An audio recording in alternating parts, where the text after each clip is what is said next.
Bienvenue, mesdames et messieurs, dans Politicien, votre rendez-vous politique. 27 avril 1994, les Noirs sud-africains qui représentent les 3/4 de la population de l'Afrique du Sud se rendaient aux urnes pour la première fois de leur histoire. Ils avaient alors porté leur choix sur l'ANC et son leader Nelson Mandela. L'homme avait alors promis de combattre les inégalités sociales et la pauvreté. 25 ans après, où en est ce combat? Que reste-t-il de l'ANC, le Congrès national africain? Quels étaient véritablement les enjeux des élections générales de ce 8 mai dans une Afrique du Sud que certains analystes disent, hélas, tout autant fragmentée qu'il y a 25 ans? Trois invités avec moi pour en parler. Guy Mafimba, vous êtes analyste politique, vous êtes dans une autre vie informaticien, gestionnaire des systèmes informatiques, grand connaisseur de l'Afrique du Sud, un pays que vous avez longtemps visité. Merci. Merci de votre d'avoir accepté notre invitation. J'ai avec moi ma conseillère Sadio Morel Kanté. Vous êtes vous aussi journaliste, analyste politique. Merci.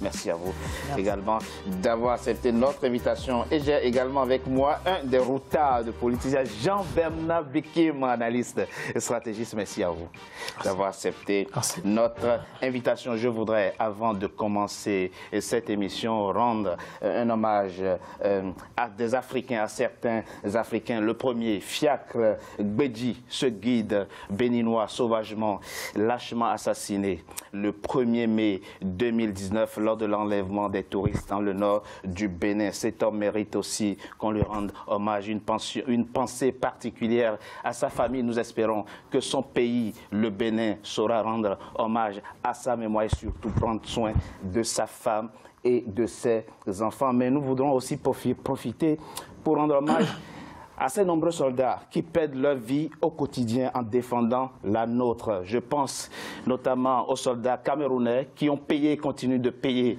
le lourd tribut, un lourd tribut en luttant contre le terrorisme. Nous pensons aux Tchadiens qui ont également payé et qui continuent de payer un lourd tribut en protégeant la vie de leurs compatriotes. Nous pensons aux Burkinabés qui, depuis janvier 2015, subissent les assauts des terroristes. Mais comment ne pas avoir une pensée particulière à ces Burkinabés qui ont été lâchement assassinés à Dablo? Nous sommes tous aujourd'hui de Dablo. Ce n'est pas normal que quand le terroriste frappe dans un pays européen, nous soyons émus, solidaires, et que nous ne soyons pas solidaires quand le terrorisme frappe dans un pays africain. Nous sommes tous de Dablo et nous sommes de cœur avec les Burkinabés. Nous voulons ici relayer l'appel de l'opposition burkinabé, mais aussi du gouvernement burkinabé qui appelle les Burkinabés à l'unité. Il faut résister au piège de la division. Nous voulons aussi rendre hommage à ces 12 Maliens lâchement assassinés ce 13 mai encore dans le village d'Eramakono, à 350 km de Bamako. Le gouvernement malien fait beaucoup pour protéger les Maliens. Et tous les Maliens doivent être solidaires du gouvernement malien pour lutter ensemble contre ces fous de Dieu, ces lâches qui n'ont pas qui n'ont ni loi ni foi. Alors, on fait un petit tour de table pour jeter un regard sur ce phénomène nouveau, cette multiplication de violences qui secoue aujourd'hui le continent. Et je commence par vous très rapidement, en quelques mots. Morel Kanté, Sadio, qu'est-ce que ça vous inspire, cette vague de violence qui secoue aujourd'hui le continent? Il y a quelques heures encore, c'est le Niger qui a été frappé lui aussi. En tout cas, une prison a été attaquée par des terroristes. On voit que les terroristes quittent un peu le nord pour descendre un peu vers le sud. Doit-on s'en inquiéter véritablement très rapidement? Oui, bien sûr, c'est fou de Dieu, comme vous l'avez si bien dit. Je pense que leur idéologie savent eux-mêmes qu'elle est fausse, hein, parce que quand je vois au Mali que ce sont des terroristes, des djihadistes qui viennent djihadiser d'autres musulmans, oui, c'est faux. Un musulman ne djihadise pas un musulman, c'est faux. Donc, et puis, ce qu'on a vu en plus au Mali, les Maliens ont protégé les chrétiens. Chacun s'est dit, on ne touche pas à mon chrétien.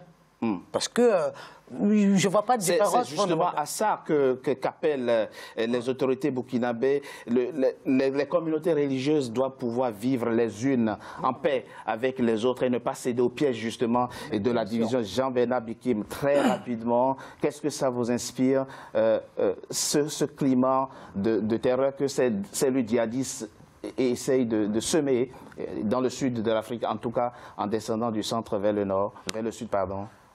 Je vais être brutal. Oui. Le temps est venu pour nous, tous, dirigeants, non-dirigeants, de régler une bonne fois pour toutes les questions d'intégration, d'inclusivité et surtout de l'acceptation de l'autre dans nos sociétés. Oui. La question du djihadisme nous renvoie systématiquement vers une communauté, la communauté Peul. Vous parlez du Mali, là?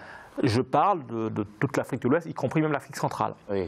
Cette question Peul est une question, c'est un vieux serpent de mer qui alimente toutes les tensions et confrontations que l'on puisse imaginer, et à chaque fois qu'il faille, qu'on doit la prendre à corps le bras, c'est une patate chaude que les dirigeants se passent les uns avec les autres.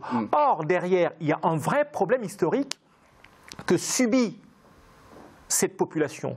On reproche aux Peuls d'avoir été les collabos, les petites mains du colon. Et malheureusement, ce qu'on ne regarde pas très bien, c'est comment faire en sorte que ces populations qui sont partie intégrante de toute la communauté nationale, soit prise en compte. Et tant qu'on ne réglera pas cette question-là, nous serons toujours face à ces questions. C'est à dessein que je n'ai pas précisé que les 12 civils, les 12 Maliens qui ont été assassinés ce 13 mai à Eremakoro ne sont pas, j'ai pas précisé qu'ils étaient Peuls parce que pour moi, ils sont Maliens. Voilà, il n'y a pas de problème Peul de mon point de vue.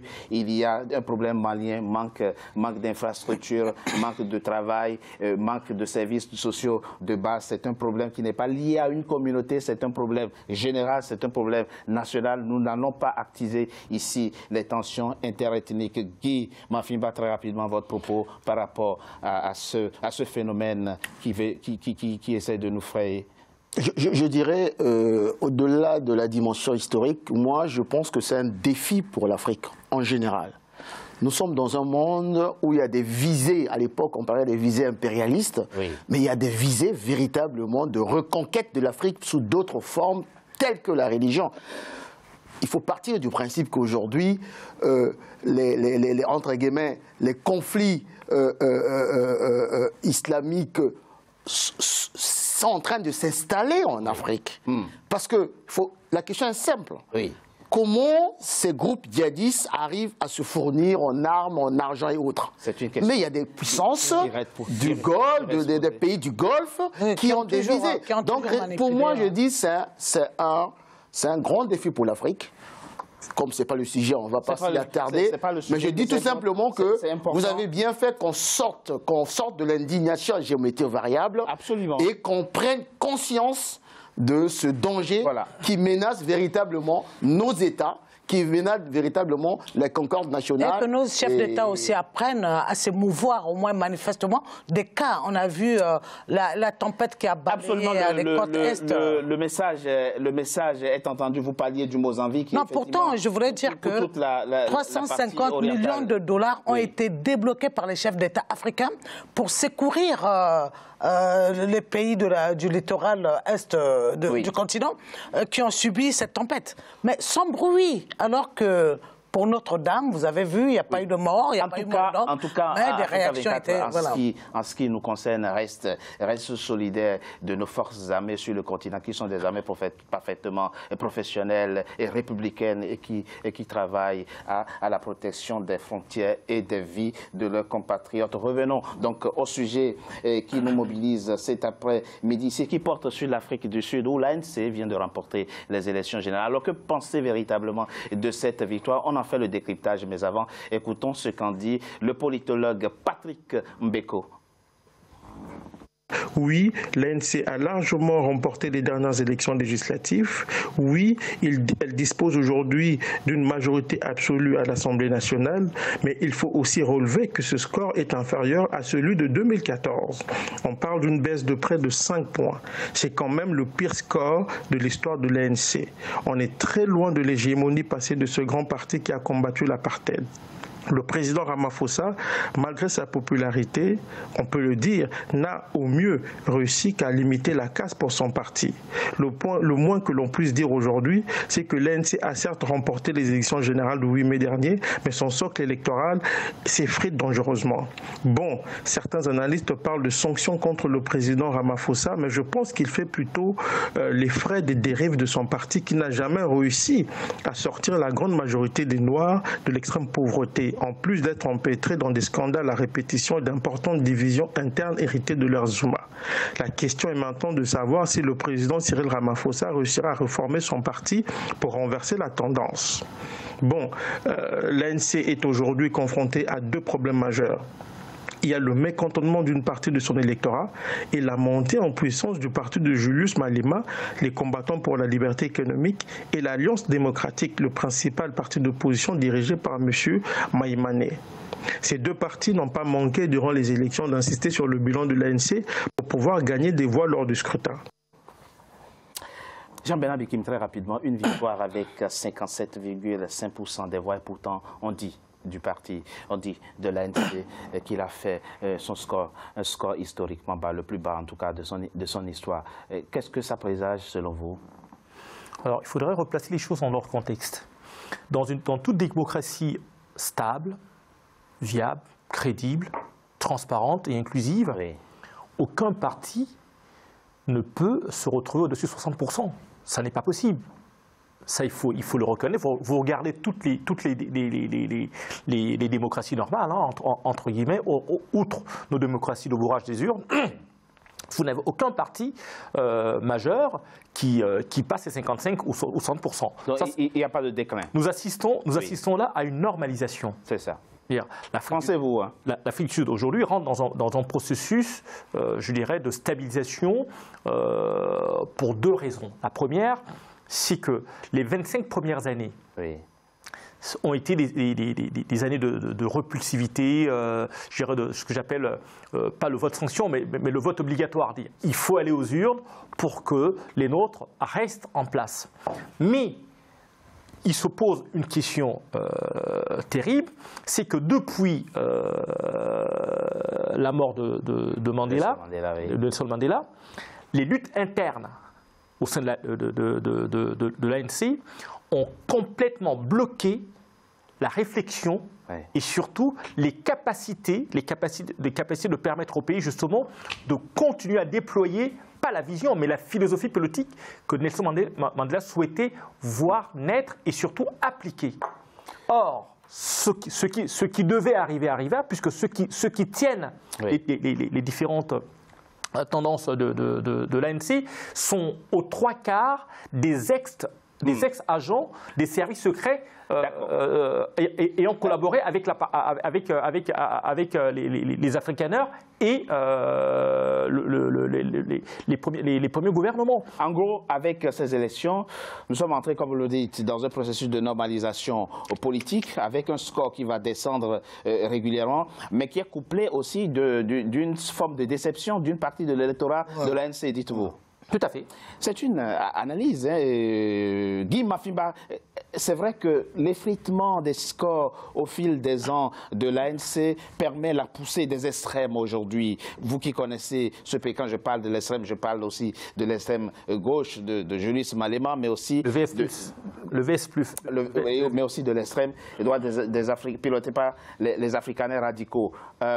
C'est un processus de normalisation finalement? Je dirais plutôt le contraire. Mon frère, le monsieur parle à côté du processus de normalisation. Moi, je parlerais plutôt d'un échec partiel de l'ANC. Parce que le contexte aussi est intéressant, effectivement. Les élections se tiennent 25 ans après l'hégémonie quasiment de l'ANC, mais dans une période où l'économie est véritablement dans une situation, enfin le pays est dans une situation économique très très difficile, le chômage est à plus de 30%, il y a là autour de 28%, 30%, il y a les inégalités sont de plus en plus criardes, oui, et bien entendu, Ramaphosa, la division au sein de l'ANC qui a affaibli énormément l'ANC parce qu'il y a deux courants, deux factions qui s'opposent, et bien entendu l'héritage de Zuma qui a été aux antipodes de l'esprit de Mandela, de Nelson Mandela et même de Thabo Mbeki. Ce qui revient à dire qu'aujourd'hui, la montée de Julius Malema comme de l'ADM, de l'Alliance démocratique, n'est que pour moi la résultante de l'échec partiel de l'ANC, qui a profité, bien entendu, d'un côté à Malema comme à l'Alliance démocratique. Et surtout, vous avez précisé quelque chose d'intéressant. Oui. Le score d'Inkatha, on pouvait craindre que l'Inkatha de Buthelezi prenne un peu plus. De Mangosuthu Buthelezi. Voilà. Pour moi, c'est une satisfaction. Parce qu'il y a aussi une dimension qu'il faudrait noter dans l'Afrique du Sud actuelle, c'est cette montée de la xénophobie dont nos frères africains sont de plus en plus les victimes. Donc c'est un élément important. Les autres Africains, effectivement, on reviendra. Ça fait partie des défis, du président Cyril Ramaphosa. On le verra dans les parties de l'émission qui viennent très rapidement. Sadio Morel Kanté, c'est vrai, sur les 400 sièges qui étaient en jeu, l'ANC a quand même gagné 230 échecs ou succès quand même? Je pense que c'est plutôt un échec. Je ne suis pas d'avis avec Mbeki, parce que vous savez, l'Afrique du Sud, l'ANC est le plus vieux parti politique africain, créé depuis 1912. Oui. Il a su à chaque fois faire de la résilience. Bon, qui a été mis en parenthèse d'une certaine manière quand même. D'une certaine manière, mais il y a eu justement, c'est justement ça la spécificité, où à chaque événement majeur, ils savent se réunir pour se recréer. L'ANC a toujours su se recréer. Ils sont à un moment passés, même par la branche armée, par une lutte armée, avant de se rendre compte qu'il leur faut une concertation, qu'il faut dialoguer, qu'il faut que les Sud-Africains se retrouvent. Et ils sont dans cette dynamique jusqu'à présent. Mais le problème, c'est que l'ère Zuma a beaucoup fait du mal à ce parti-là.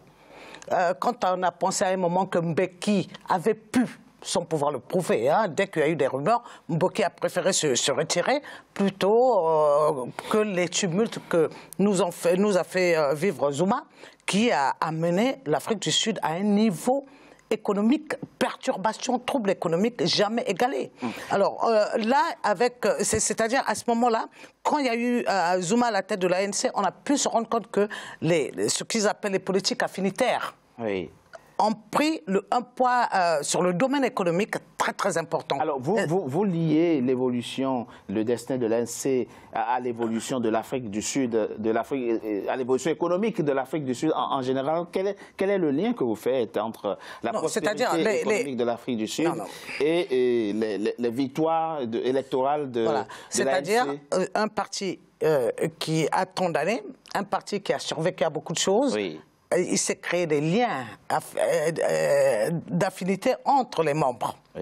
Et c'est pendant l'ère Zuma que l'aspect économique, les perturbations économiques de ces affinités ont pu se tisser et ont tiré l'économie du pays et la réputation du pays vers le bas, vers les catastrophes que nous connaissons. Je rappelle quand même que cette élection intervient quelques mois après la démission de Jacob Zuma, puisque l'actuel président a pris sa place le 14 février 2018, donc après la démission de Jacob Zuma. Est-ce qu'aujourd'hui, on va dire qu'il est l'homme de la situation Cyril Ramaphosa et que c'est lui qui aura réussi à éviter la grande catastrophe que prédisaient certains analystes pour l'ANC? Je pense qu'il faudrait replacer les choses, il faudrait dire les choses telles qu'elles sont. L'ANC n'est pas un parti porté par une personne, c'est un parti porté par plusieurs forces et des alliances. Pour revenir sur la question précédente, il ne faut tout de même pas oublier que quand l'ANC hérite du pouvoir, elle ne dispose pas des cadres suffisants pour remplacer au pied levé l'ensemble de la machine administrative qui existait et économique. Il faut le dire. C'est très important, et derrière, il y a eu une grosse erreur qu'a commis Mbeki, d'ailleurs qui avait mis Nelson Mandela de son vivant très en colère, en disant on ne peut pas ne pas prendre en compte l'ensemble des dimensions de la communauté nationale pour la simple bonne raison qu'à un moment ou un autre, nous le paierons plus tard. Or, ce qui s'est passé, c'est qu'il y a eu, je dirais, je ne vais pas faire une comparaison avec la zaïrisation de Mobutu, mais il y a eu presque un mouvement très accéléré de la mise en place des cadres africains, que je respecte, hein, oui. dont je ne remets pas en cause les compétences. Les compétences. Et il y a eu très accéléré, dites-vous, mais trop accéléré. Trop accéléré. Trop accéléré. Trop accéléré. C'est-à-dire qu'il aurait fallu... vous parlez de l'administration, on est d'accord. Vous parlez de l'administration. Y compris le secteur économique, hein, il n'y a pas que l'administration, y compris le secteur économique. Le secteur économique, les leviers sont restés dans les mains de ceux qui, il y a 25 ans, dirigeaient les Ramaphosa était qui? Qui est Ramaphosa? Ramaphosa était qui? Bonne question, on en parle après une coup de pause. À tout de suite.